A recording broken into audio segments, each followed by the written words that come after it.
Hey friends, it is time to tackle one of what I believe is one of the most important subjects for any change that any of us might want to experience, and that is our belief systems.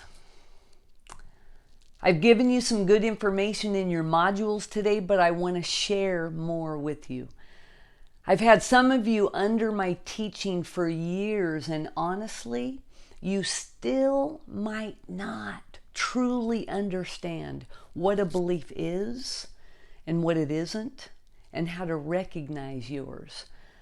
Your beliefs have everything to do with how you see yourself and why you possibly keep sabotaging yourself, why you don't think you're worthy, and why you can't keep your weight off. Are you interested now? We live what we learn, every single one of us. And we learned what we learned because of a bunch of factors. Our family of origin, our experiences growing up, our personality type, our birth order, whether we're a male or a female, if we're an introvert or an extrovert, all of those things create our belief systems. You could be one of 10 children, and honestly, all 10 of you would have different belief systems based on where you were in line in the herd.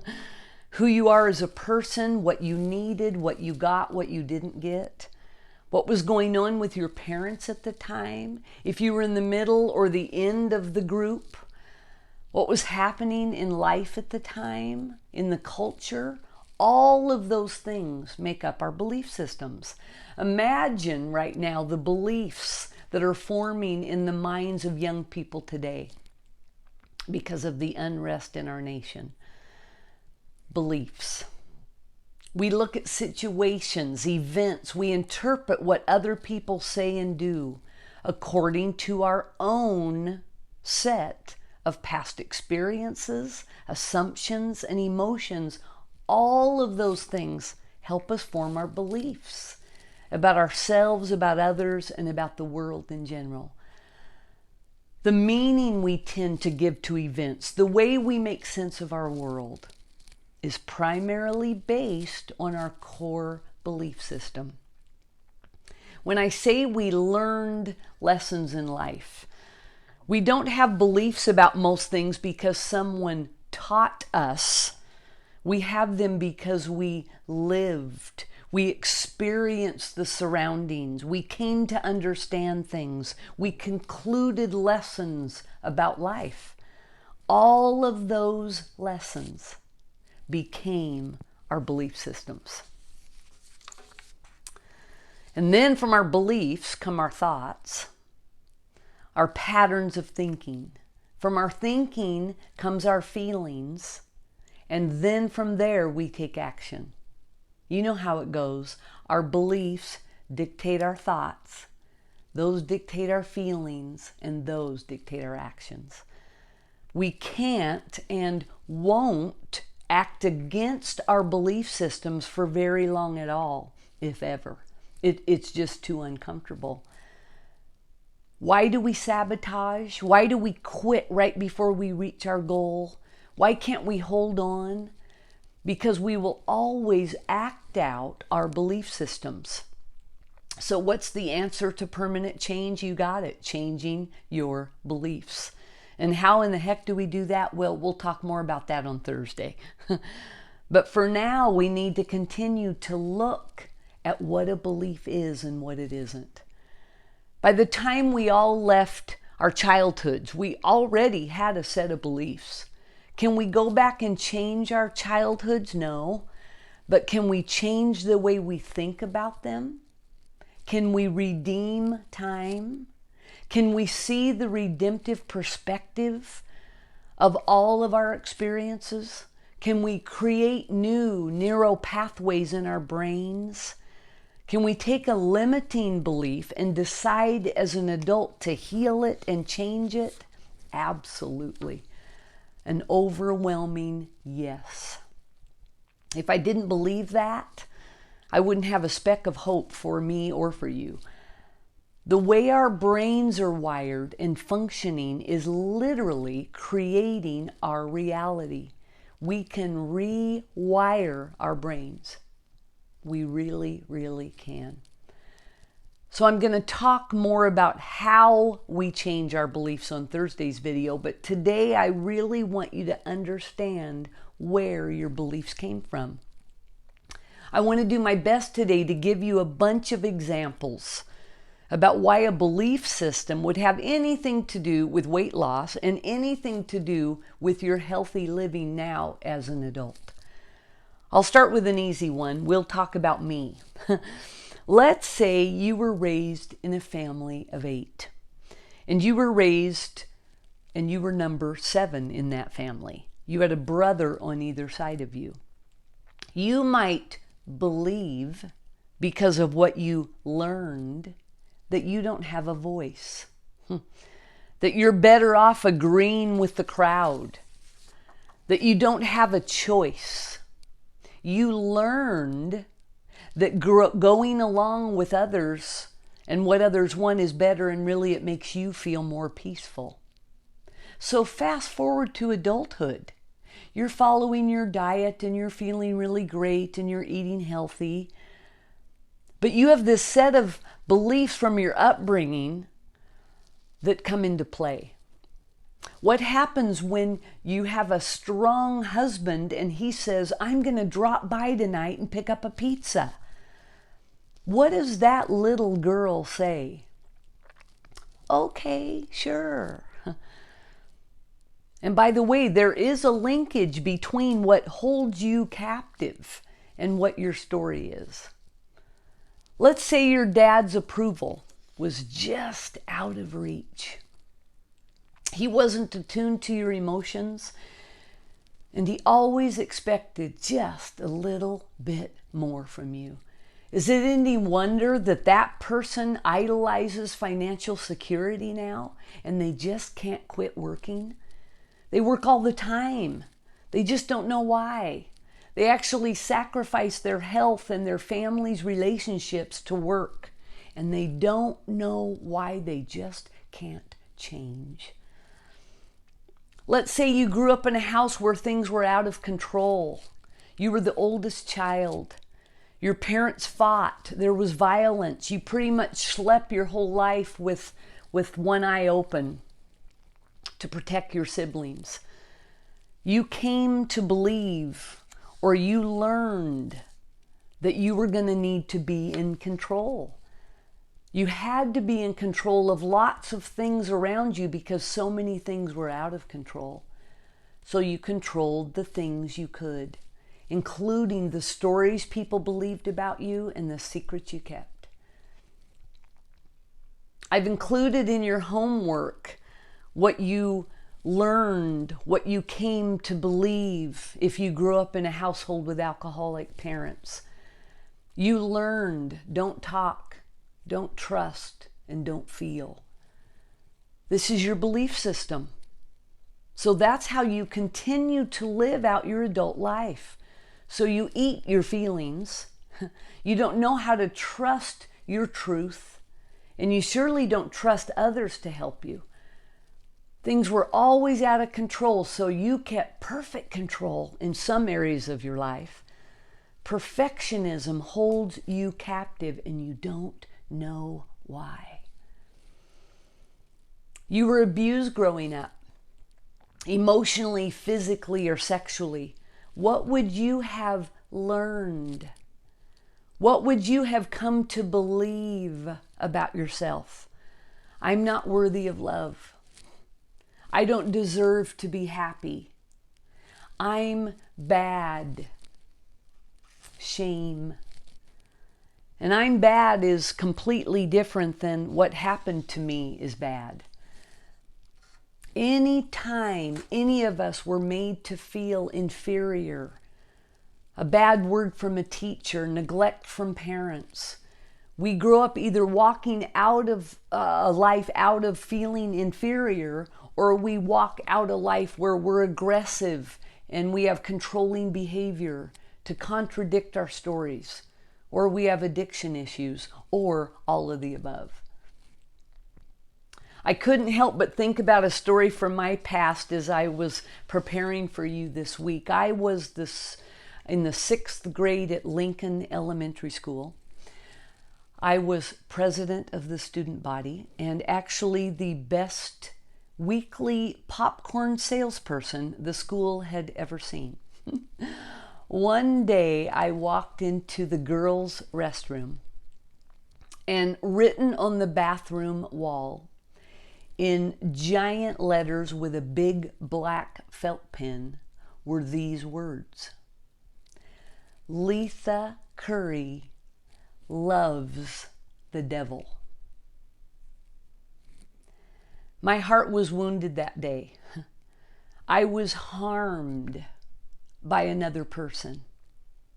And as bad as that all was and felt, a deeper wound was I felt alone in my pain.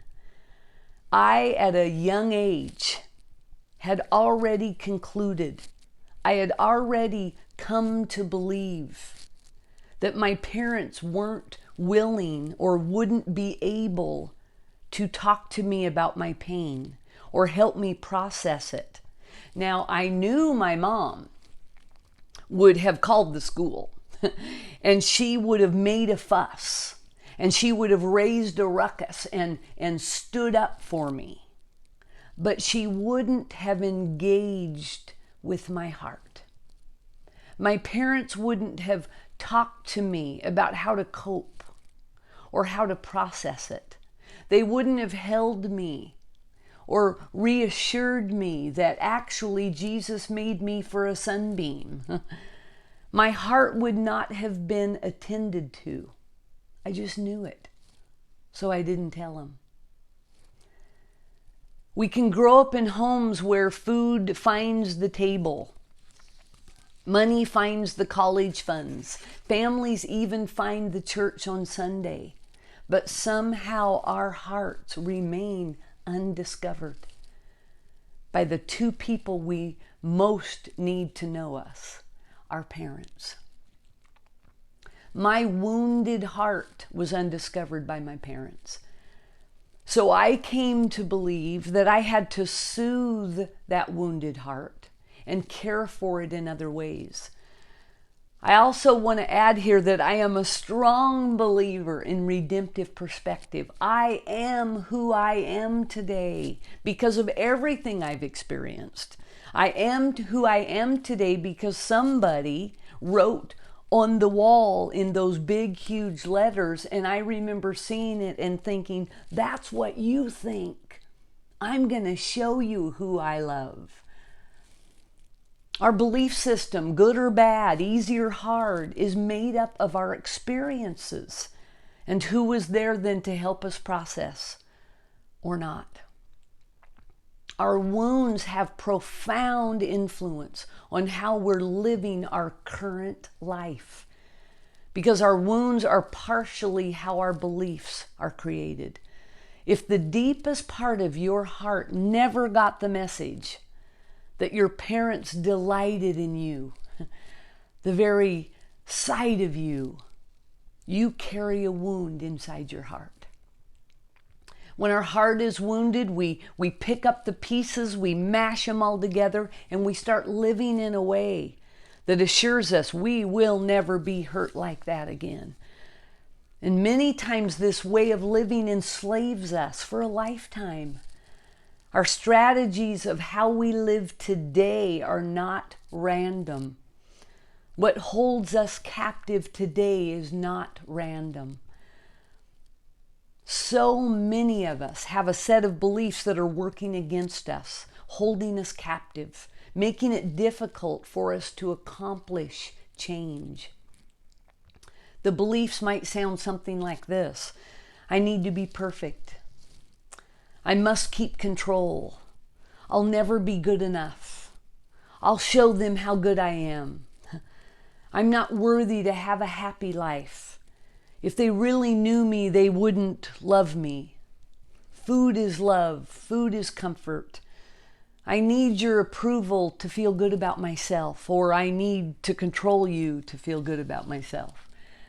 All of us have those kinds of beliefs. This week I have a great little check sheet for you in the characteristics of a healthy and unhealthy families. Some of the life circumstances that produce powerless feelings. You'll see your families. You'll see yourself. And I hope you'll see where some of your beliefs came from. Beliefs. Let me say it a different way. You've got a computer, and your computer has been programmed. It's programmed to say 2 plus 2 equals 5. That's what the coders programmed this computer to calculate. No matter how many times you put that in the equation, your computer, who's programmed to calculate 2 plus 2 equals 5, will always say 5. Is that the truth? No. Can you tell your computer, hey, that's not the truth, and have it give you the truth? Or do you have to go in and reprogram, recode the computer? Beliefs are like that. Our brains have been programmed. By just white knuckling, buying some new food, trying to heal your beliefs, you're not going to change. You will only change your beliefs by reprogramming your computer. But we come back to the same question, don't we? How do we do that? How do we reprogram our computers? How do we get our computer to tell us that 2 plus 2 equals 4, not 5? How do we rewrite code to program our new set of beliefs? Coding is the finished set of instructions known as a program. We've got to rewrite a code in a specific way to get a new program. We have to rewrite it in a language for your computer to understand it. What does your computer need to hear? Identify what you believe. Ask yourself, is it a healthy belief or unhealthy belief? We all have both. Determine to change it. And how? Stick around. We'll talk about it. I always talk about it. In fact, everything I've asked you to do so far is rewriting code. Are you doing it? I've rewritten code. I have new neural pathways. I've redeemed bad time and made it good. I have new patterns of thinking based on the healing of my belief systems. Was it easy? No. Did it take time? Yes. Do I wonder why I need more than 6 months with you? Yes. Beliefs, they dictate how we think, which dictates how we feel, which dictates how we act every time. You can count on it. Join me Thursday when we talk about what we can do to change a faulty or negative belief that's not serving you. I look forward to seeing you then. Bye-bye.